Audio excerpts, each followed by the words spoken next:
श्रीमद् भागवत महापुराण षष्ठ स्कंध 13वां अध्याय।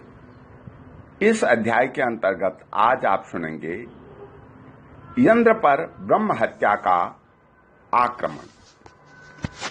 श्री सुखदेव जी कहते हैं, महादानी परीक्षित, वृतासुर की मृत्यु से इंद्र के अतिरिक्त 3 लोक और लोकपाल तत्क्षण परम प्रसन्न हो गए।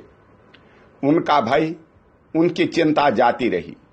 युद्ध समाप्त होने पर देवता, ऋषि, पितर, भूत, दैत्य और देवताओं के अनुचर, गंधर्व आदि इंद्र से बिना पूछे ही अपने अपने लोक को लौट गए। इसके पश्चात ब्रह्मा, शंकर और इंद्र आदि भी चले गए। राजा परीक्षित ने पूछा, हे भगवान, मैं देवराज इंद्र की प्रसन्नता का कारण सुनना चाहता हूं। जब वृतासुर के वध से सभी देवता सुखी हुए, तब इंद्र को दुख होने का क्या कारण था? श्री सुखदेव जी ने कहा, हे परीक्षित, जब वृतासुर के पराक्रम से सभी देवता और ऋषि, महर्षि अत्यंत भयभीत हो गए, तब उन लोगों ने उसके वध के लिए इंद्र से प्रार्थना की, परंतु वे ब्रह्म हत्या के भय से उसे मारना नहीं चाहते थे। देवराज इंद्र ने उन लोगों से कहा, देवताओं और ऋषियों, मुझे विश्वरूप के वध से जो ब्रह्म हत्या लगी थी, उसे तो स्त्री, पृथ्वी, जल और वृक्षों ने कृपा करके बांट लिया। अब यदि मैं व्रत का वध करूं, तो उसकी हत्या से मेरा छुटकारा कैसे होगा? श्री सुखदेव जी कहते हैं, देवराज इंद्र की बात सुनकर ऋषियों ने उनसे कहा, हे देवराज, तुम्हारा कल्याण हो। तुम तनिक भी भय मत करो, क्योंकि हम अश्वमेध यज्ञ कराकर तुम्हें सारे पापों से मुक्त कर देंगे। अश्वमेध यज्ञ के द्वारा सबके अंतर्यामी सर्वशक्तिमान परमात्मा नारायण देव की आराधना करके तुम संपूर्ण जगत का वध करने से के पाप से भी मुक्त हो सकोगे। फिर वृतासुर के वध की तो बात ही क्या है। हे देवराज, भगवान के नाम कीर्तन मात्र से ही ब्राह्मण, पिता, गौ, माता, आचार्य आदि की हत्या करने वाले महापापी, कुत्ते का मांस खाने वाले चांडाल और कसाई भी शुद्ध हो जाते हैं। हम लोग अश्वमेध नामक महायज्ञ का अनुष्ठान करेंगे। उसके द्वारा श्रद्धापूर्वक भगवान की आराधना करके तुम ब्रह्म पर्यंत समस्त चराचर जगत की हत्या के भी पाप से लिप्त नहीं होगे। फिर इस दुष्ट को दंड देने के पाप से छूटने की तो बात ही क्या है। श्री सुखदेव जी कहते हैं, हे परीक्षित, इस प्रकार ब्राह्मणों से प्रेरणा प्राप्त करके देवराज इंद्र ने वृतासुर का वध किया था। अब उसके मारे जाने पर ब्रह्म हत्या इंद्र के पास आई। उसके कारण इंद्र को बड़ा क्लेश, बड़ी जलन सहनी पड़ी।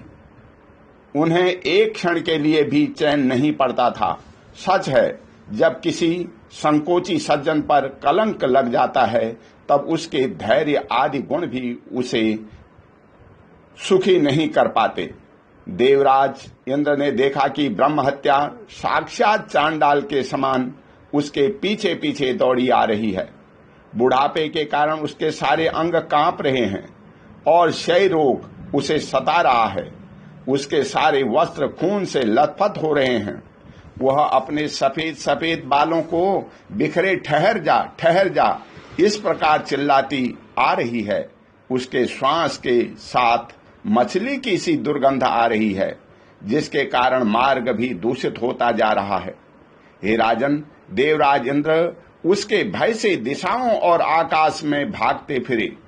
अंत में कहीं भी शरण न मिलने के कारण उन्होंने पूर्व और उत्तर के कोने में स्थित मानसरोवर में शीघ्रता से प्रवेश किया।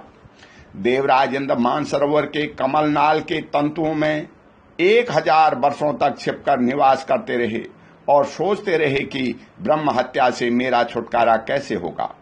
इतने दिनों तक उन्हें भोजन के लिए किसी प्रकार की सामग्री न मिल सकी, क्योंकि वे अग्नि देवता के मुख से भोजन करते हैं और अग्नि देवता जल के भीतर कमल तंतुओं में जा नहीं सकते थे। जब तक देवराज इंद्र कमल तंतुओं में रहे तब तक अपनी विद्या, तपस्या और योग बल के प्रभाव से राजा नहुष स्वर्ग का शासन करते रहे। परंतु जब उन्होंने संपत्ति और ऐश्वर्य के मद से अंधे होकर के इंद्र पत्नी शची के साथ अनाचार करना चाहा, तब शची ने उनसे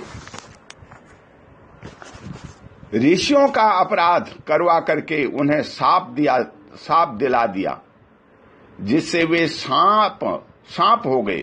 तदंतर जब सत्य के परम पोषक भगवान का ध्यान करने से इंद्र के पाप नष्ट प्राय हो गए, तब ब्राह्मणों के बुलाने पर वे पुनः स्वर्गलोक में गए। कमल वन विहारिणी विष्णु पत्नी लक्ष्मी जी इंद्र की रक्षा कर रही थी और पूर्वोत्तर दिशाओं के अधिपति रुद्र ने पाप को पहले ही निस्तेज कर दिया था, जिससे वह इंद्र पर आक्रमण नहीं कर सका। हे परीक्षित, इंद्र के स्वर्ग में आ जाने पर ब्रह्मर्षियों ने वहां आकर भगवान की आराधना के लिए इंद्र को अश्वमेध यज्ञ की दीक्षा दी, जिससे अश्वमेध यज्ञ कराया। जब वेदवादी ऋषियों ने उनसे अश्वमेध यज्ञ कराया तथा देवराज इंद्र ने उस यज्ञ के द्वारा सर्वदेव स्वरूप पुरुषोत्तम भगवान की आराधना की, तब भगवान की आराधना के प्रभाव से वृत्रासुर के वध की वह बहुत बड़ी पाप राशि इस प्रकार भस्म हो गई, जैसे सूर्योदय से कुहरे का नाश हो जाता है। जब मरीचि आदि मुनियों ने उनसे विधि पूर्वक अश्वमेध यज्ञ कराया, तब उसके द्वारा सनातन पुरुष यज्ञपति भगवान की आराधना करके इंद्र सब पापों से छूट गए और पूर्ववत फिर पूजनीय हो गए। हे परीक्षित, इस श्रेष्ठ आख्यान में इंद्र की विजय, उनकी पापों से मुक्ति और भगवान के प्यारे भक्त वृत्रासुर का वर्णन हुआ है। इसमें तीर्थों को भी तीर्थ बनाने वाले भगवान के अनुग्रह आदि गुणों का संकीर्तन है। यह सारे पापों को धो बहाता है और भक्ति को बढ़ाता है। बुद्धिमान पुरुषों को चाहिए कि वे इस यंत्र संबंधी आख्यान को सदा सर्वदा पढ़ें और सुनें। विशेषतः पर्वों के अवसर पर तो अवश्य ही इसका सेवन करें। यह धन और यश को बढ़ाता है, सारे पापों से छुड़ाता है, शत्रु पर विजय प्राप्त कराता है तथा आयु और मंगल की अभिवृद्धि कराता है। ओम शांति। बोल श्री कृष्ण भगवान की जय।